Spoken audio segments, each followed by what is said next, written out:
इस कहानी में अंधेरा आपका सबसे बड़ा दुश्मन होगा। जो आप देख नहीं सकते वही आपको सबसे ज्यादा डराएगा। यह कहानी आपको सोचने पर मजबूर कर देगी कि क्या सच में आप अकेले हैं या कोई आपके साथ छिपा हुआ है। नमस्कार दोस्तों, स्टोरी नाइट में आपका एक बार फिर से स्वागत है। आज जो आप कहानी सुनने वाले हैं, इस कहानी का नाम है पिशाचिनी। दोस्तों, ये कहानी एक काल्पनिक है, कृपया इसे सीरियस ना ले। तो चलिए आज की कहानी शुरू करते हैं। ये रात के 1 बजे का वक्त था। तालाब के किनारे 2 दोस्त बैठे हुए बात कर रहे थे। राजीव बोला, यार महेश, मेरी तो शादी हो गई, लेकिन तू अपने लिए लड़की कब देख रहा है? महेश ने कहा, मुझे कौन लड़की देखने आने वाली है यार, मेरी ऐसी किस्मत ही कहां। तभी उन्होंने देखा कि काला लहंगा पहने हुए एक लड़की तालाब के किनारे आई। उसने अपने कपड़े निकाले और तालाब के अंदर उतर गई। उस लड़की का ध्यान इन दोनों की तरफ बिल्कुल भी नहीं था, लेकिन ये दोनों टकटकी लगाकर उसे ही देख रहे थे। चांद की रोशनी उसके गोरे बदन पर पड़ रही थी तो वो किसी संगमरमर के ताजमहल की तरह चमक रही थी। कुछ देर नहाने के बाद वो तालाब से बाहर आई और उसने अपने बदन पर कपड़े डाले। उसके बालों से पानी टपकने लगा और वो आगे कदम बढ़ाने लगी। महेश बोला, अरे यार, मुझसे तो सब्र ही नहीं हो रहा है, मैं तो जा रहा हूं। राजीव ने कहा, ओह भाई, इतना जज्बाती होना ठीक नहीं है। महेश बोला, अरे भाई, तेरी तो शादी हो चुकी है, लेकिन मेरे लिए तो जज्बाती होना गलत नहीं है ना। महेश ऐसा कहते हुए अपनी जगह से उठा और उस लड़की के पीछे हो लिया। कुछ दूर चलने के बाद अब उस लड़की को भी शायद पता चल गया था कि कोई उसका पीछा कर रहा है। वो लड़की एक खंडहर के बाहर जाकर रुकी। उसने एक बार पलटकर महेश की तरफ देखा और फिर खंडहर के अंदर दाखिल हो गई। महेश भी अब उसके पीछे खंडहर के अंदर चला गया। वहां वो एक कुएं के पास जाकर रुकी। उसने पलटकर महेश की तरफ देखा और उसको पास आने का इशारा किया। महेश जाकर उस लड़की के गले लग गया।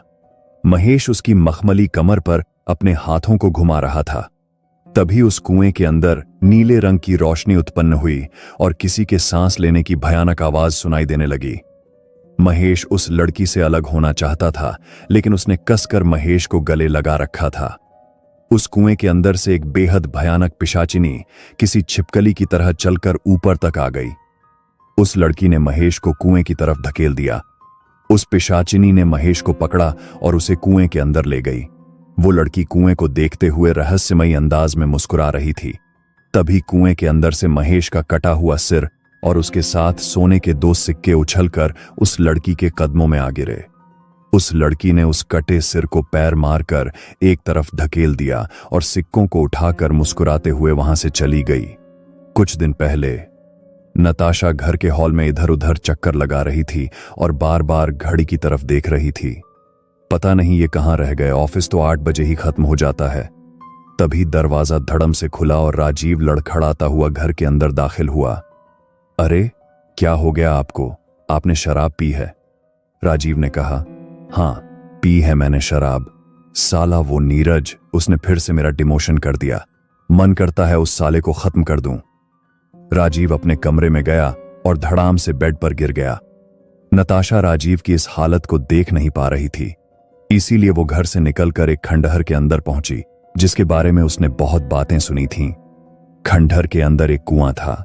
कुएं के पास जाकर उसने हाथ जोड़े और अपने घुटनों पर बैठकर बोली, मुझे पता है कि तुम्हारे पास धन की कोई कमी नहीं है। तुमने हमेशा से ही उन लोगों की मदद की है जिनका भगवान पर से भरोसा उठ गया। मैं भी उनमें से ही एक हूं। तभी कुएं के अंदर से आवाज आई, मैं तुम्हें इतने सोने के सिक्के दे दूंगी कि तुम्हारी गरीबी अमीरी में बदल जाएगी।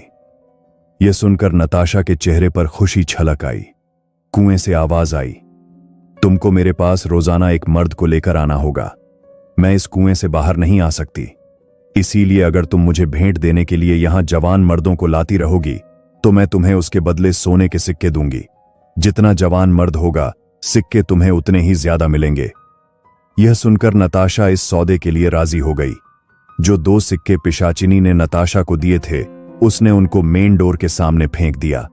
सुबह राजीव उठा तो बहुत ज्यादा टेंशन में था। उसने नाश्ता किया और तैयार होकर घर से निकला। 2 कदम बढ़ाने पर ही उसे लॉन में 2 सोने के सिक्के नजर आए।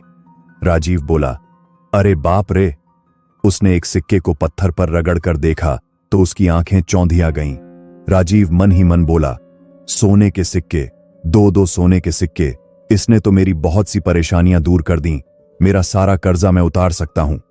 राजीव उन सिक्कों को पाकर बहुत खुश था और उसे खुश देखकर नताशा भी खुश थी। रात को जब राजीव घर वापस आया तो उसके हाथ में शॉपिंग बैग्स थे। वो बहुत खुश था। उसने नताशा को गले लगा लिया। राजीव बोला, देखो नताशा, मैं तुम्हारे लिए क्या लेकर आया हूं। नताशा उसकी खुशी की वजह जानती थी, लेकिन फिर भी उसने अनजान बनने की पूरी कोशिश की। राजीव ने उसे उसकी मनपसंद साड़ी पहनाई और फिर दोनों ने कमरे में जाकर प्यार भरे लम्हे गुजारे। तकरीबन 2 बजे के वक्त जब राजीव गहरी नींद में था तो नताशा ने उसका मोबाइल निकाला। उसने उसके मोबाइल से नीरज सर का नंबर लिया और फिर कमरे से निकलकर उसे कॉल लगाया। नीरज ने कॉल रिसीव किया। हेलो, उधर से नताशा ने कहा। हेलो नीरज सर, मैं नताशा बोल रही हूं, राजीव की वाइफ। नीरज बोला, लेकिन तुमने मुझे कॉल क्यों किया? नताशा ने कहा, मैं आपसे मिलना चाहती हूं, वो भी अकेले, और राजीव को हमारी मुलाकात के बारे में कुछ पता नहीं चलना चाहिए। यह सुनकर नीरज के चेहरे पर रहस्यमयी मुस्कान आई। कुछ देर बाद नीरज की कार एक चौराहे पर खड़ी थी। तभी वहां नताशा आई। उसने नीरज को देखते हुए कातिलाना मुस्कान दी और बोली, आपने मेरे पति से नाराज होकर उसका डिमोशन करवा दिया।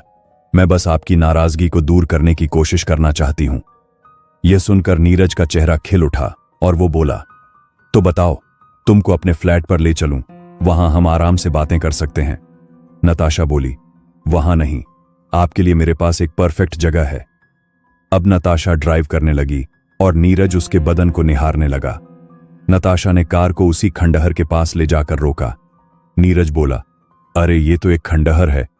नताशा ने कहा, पता है, आप जल्दी से मेरे साथ आइए। ये कहते हुए नताशा कार से निकली और खंडहर के अंदर चली गई। उसके बाद नीरज भी आंखों में वासना लिए उसके पीछे हो लिया। नताशा उसी कुएं की बाउंड्री पर जाकर बैठ गई और नीरज भी उसके पास पहुंच गया। नीरज बोला, यहां क्यों बैठी हो मेरी जान? क्या ड्राइविंग से थक गई हो? ये सुनकर नताशा उठी और उसने नीरज को कुएं में धक्का दे दिया। नीरज कुएं की बाउंड्री पर हाथों के सहारे लटक गया। तभी कुएं के अंदर से एक नीली रोशनी उत्पन्न हुई। नीरज डरते हुए बोला, नताशा मुझे ऊपर खींचो, ऊपर खींचो। ये क्या कर रही हो? नताशा हंसते हुए बोली, तुम ज्यादा देर यहां लटके नहीं रह सकते। तभी दीवार पर चलती हुई पिशाचिनी नीरज की ओर आने लगी। नीरज चीखा, प्लीज मुझे बचाओ। नीरज ऊपर आने की कोशिश कर रहा था, लेकिन तभी पिशाचिनी ने उसे पीछे से पकड़ा और उसे कुएं के अंदर खींच लिया। कुछ देर बाद ही नताशा के सामने 2 सोने के सिक्के आकर गिरे। उन्हें लेकर नताशा घर पहुंची और इस बार भी उसने उन सिक्कों को फिर से घर की चौखट पर फेंक दिया। सुबह होते ही जब फिर राजीव को सिक्के मिले तो उसे बहुत खुशी हुई। उसने सिक्के उठाकर अपनी पॉकेट में डाले और ऑफिस पहुंच गया। ऑफिस में उसे नीरज की मौत की खबर मिली तो उसकी खुशी 2 गुनी हो गई। उस दिन शाम को जब राजीव घर पहुंचा तो उसने खुशी के मारे नताशा को गोद में उठा लिया। नताशा बोली, अरे अरे, क्या हुआ आपको? आज तो आप बहुत खुश लग रहे हैं। राजीव बोला, कल नीरज की डेथ हो गई और अब मुझे उसकी पोस्ट मिलने जा रही है। नताशा बोली, क्या सच में? राजीव, हां नताशा, सच में। राजीव ने नताशा को गले लगा लिया। उस रात भी नताशा ने उसके सोने का इंतजार किया और तकरीबन 2 बजे वो उठी। वो कमरे से निकली और दरवाजा धीरे से बंद कर दिया। उसने ड्रेसिंग रूम में जाकर वहीं श्रृंगार किया और घर से निकल गई। उस रात उसने चौराहे पर 18 साल के एक लड़के को अपनी अदाओं का दीवाना बनाया और उसे उसी खंडहर में ले आई। लेकिन जैसे ही वो घर वापस लौटी, उसने देखा कि राजीव सामने बैठा हुआ है। उसके पैरों तले जमीन खिसक गई और हाथ से सोने के सिक्के जमीन पर गिर गए। राजीव ने उसको सजी धजी हालत में देखा तो उसका गुस्सा फूट पड़ा। राजीव ने गुस्से में कहा, तो तुम हमारी गरीबी दूर करने के लिए गंदे काम कर रही हो। ये सोने के सिक्के भी तुम ही रास्ते में फेंकती थी, है ना? नताशा रोते हुए बोली, जैसा आप सोच रहे हैं वैसा कुछ भी नहीं है राजीव। राजीव बहुत गुस्से में था। उसने 2 तमाचे नताशा के मुंह पर लगाए और उसे बालों के बल घसीटकर एक कमरे में ले गया। राजीव ने गुस्से में कहा, कलंकिनी, अब यहीं इसी कमरे में तेरी चिता बना दूंगा। राजीव ने ड्रॉर से एक तेज धार वाला चाकू निकाला। नताशा रोते हुए बोली, प्लीज मेरी बात सुनिए, मुझे कुछ नहीं सुनना। ये कहते हुए उसने एक ही झटके में चाकू से उसकी गर्दन अलग कर दी। उसके खून के छींटे राजीव के चेहरे पर आ गए और उसकी आंखों में अभी भी गुस्सा परवान चढ़ा हुआ था। चारों तरफ सन्नाटा छा गया, लेकिन तभी एक भयंकर आवाज राजीव को सुनाई दी। मुझे भेंट चाहिए मुझे। राजीव बोला, यह किसकी आवाज है? उस आवाज ने कहा, मेरी सादिका को मारकर तूने अच्छा नहीं किया। उसके चीखने की आवाज ऐसी थी कि राजीव के घर की सभी खिड़कियों के कांच टूटकर बिखर गए। राजीव अब बेहोश हो गया। सुबह उठा तो सब कुछ शांत था। नताशा की लाश उसके पास ही पड़ी थी।